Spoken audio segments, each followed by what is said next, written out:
get involved in every aspect of your life, every aspect of your job, every aspect of every small business owner's job, and then tax them. Tax them to no end. Make it almost impossible to be able to run a small business and be able to have jobs, be able to create jobs, be able to sustain jobs. I have some points I'm going to talk about today. One of them is going to be education. Kind of hit on what Representative Park was just talking about. States and individual rights, very near and dear to my heart. Second Amendment issues, and immigration. Ladies and gentlemen, if I do get a little bit loud, I'm not angry, I promise. I'm passionate. I feel this. I feel a fire in my belly, and this needs to be said. Unfortunately, we have representation in Washington right now representing us, our voices, that aren't speaking our voices. They're speaking their own voices, and they're looking out for me, the people, not we, the people. Educationally, ladies and gentlemen, right now, in the United States is 14th in the world educationally. We are ranked number 14 in the world and 32nd in high school literacy. There's a big reason for that, because in 1978, when the federal government opened up the Department of Education, they took the rights away from the states. They took the control of education away from the states. Now, I don't know about you. I have 3 children at the house.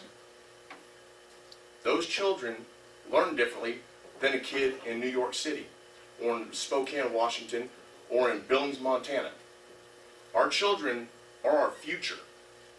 Our children need to be instructed and taught our values, Oklahoma values, or whatever state they're from's values.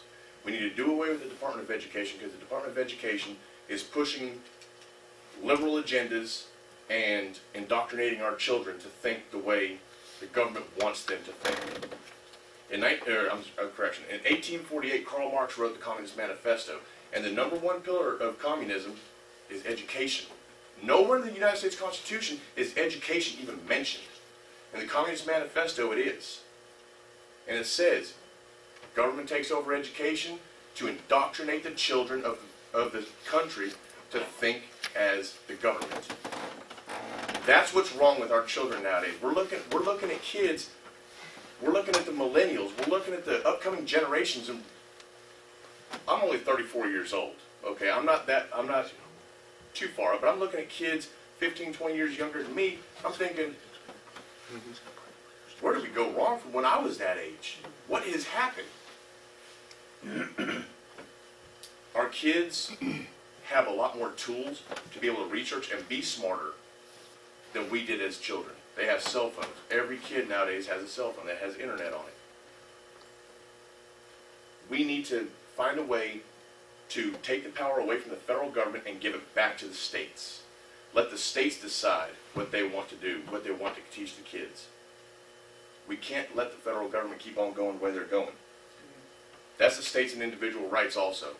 Ladies and gentlemen, the 9th and 10th Amendments of the Constitution of the United States, along with the 2nd Amendment of the Constitution of the United States, those are by far the 3 most forgotten about amendments of the Constitution. The 3 most.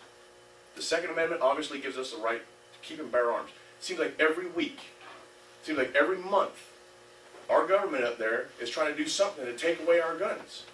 Every time there's a mass shooting in California, they're trying to come down in Oklahoma and say, hey, give me your gun rights. Ronald Reagan once said, and this is a man who got shot, by the way, he once said, don't blame the gun, blame the shooter. It's time for individual responsibility. We need to do a better job of reining in the government and keeping them from taking away our rights, because slowly and slowly, our rights are being eroded. They're going away. In 20 years, we're not going to have a country that we recognize. The 9th Amendment gives rights to the people, gives rights to the individual person. It says no amendment, no law can be passed to take away or to erode your individual rights. And right now, that's what they're trying to do with the 2nd Amendment. They're trying to pass laws to slowly erode the 2nd Amendment. They wouldn't do that if they remembered the 9th Amendment. The 10th Amendment says any power not delegated to the federal government is thereby given back to the states or to the people. That does not mean, hey, let's go up to Washington and just start taking it for ourselves. Gay marriage. That was a law passed by 9 unelected officials by the Supreme Court, who has no legislative powers. And who in Washington, D.C. did anything? Which one of our representatives, Congressman Cole, didn't do a thing to step up and say, hey, you don't have that authority. You don't have that power. Justice Roberts, you don't have that power. Ruth Bader Ginsburg, you don't have that power. If the state, because in the Oklahoma state constitution, it does outline marriage is defined as one man, one woman. Well, they just basically said, hey, Oklahoma, forget your constitution. We don't care about your constitution. This is what the people of California want. Oh, which, by the way, gay marriage was struck down in California by the popular vote of the people.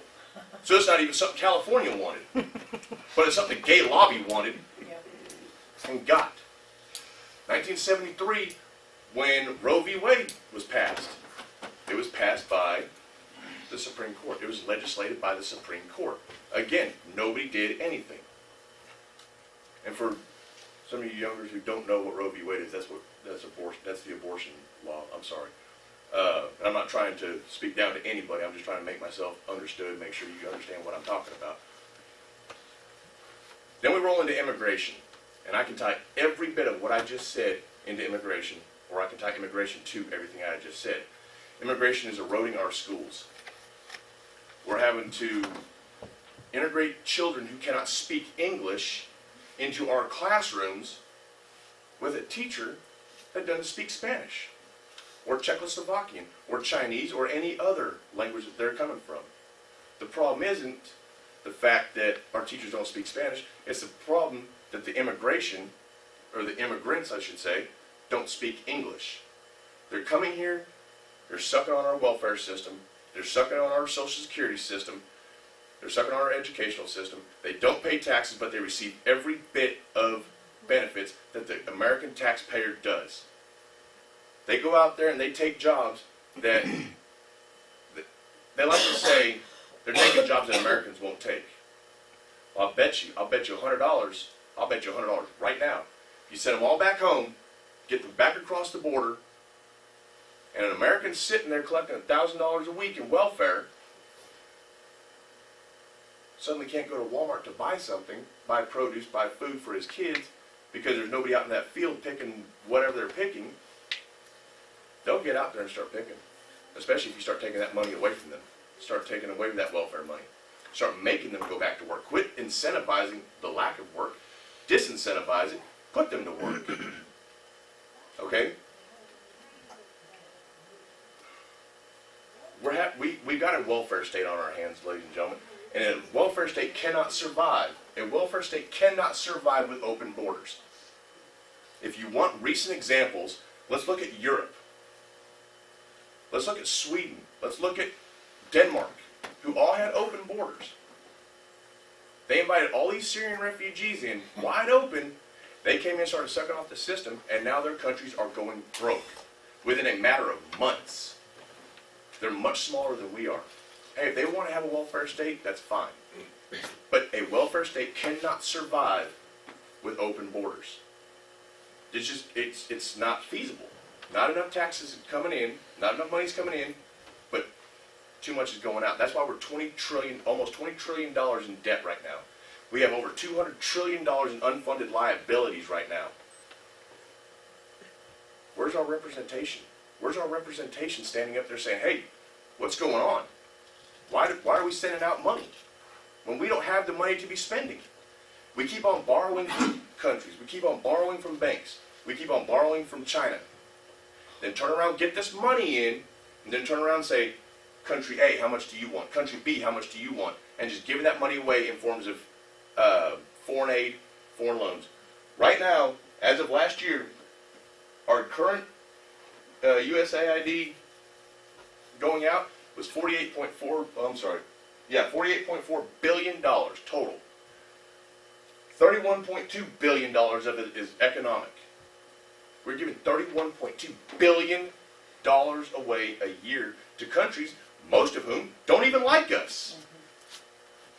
We're giving them money, and then we're accepting their people into our country because their people are, quote, fleeing poverty and violence.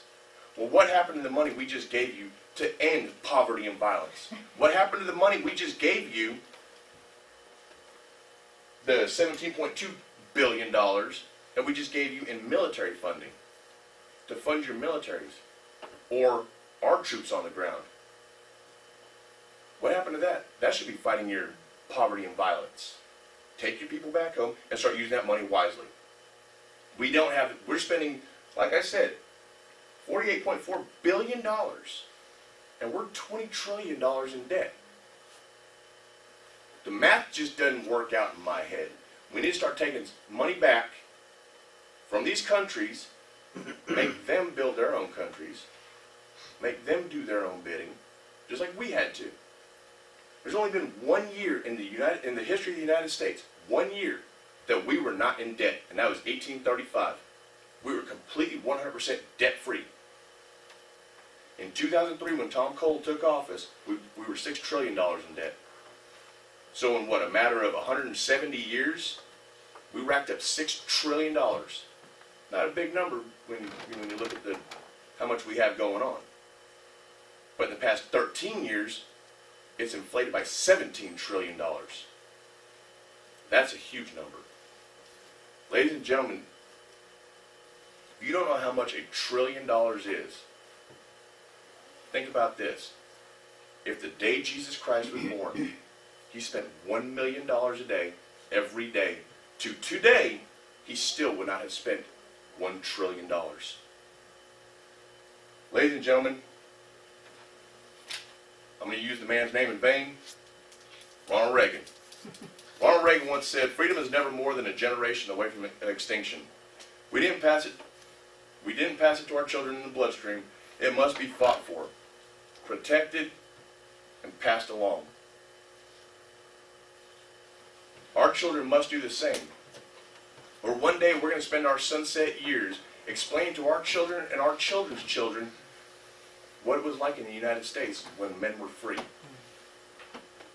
Ladies and gentlemen, my name is Shawn Roberts. I'm running for the United States House of Representatives to represent the great people of the 4th Congressional District with veteran values and Oklahoma pride. Thank you.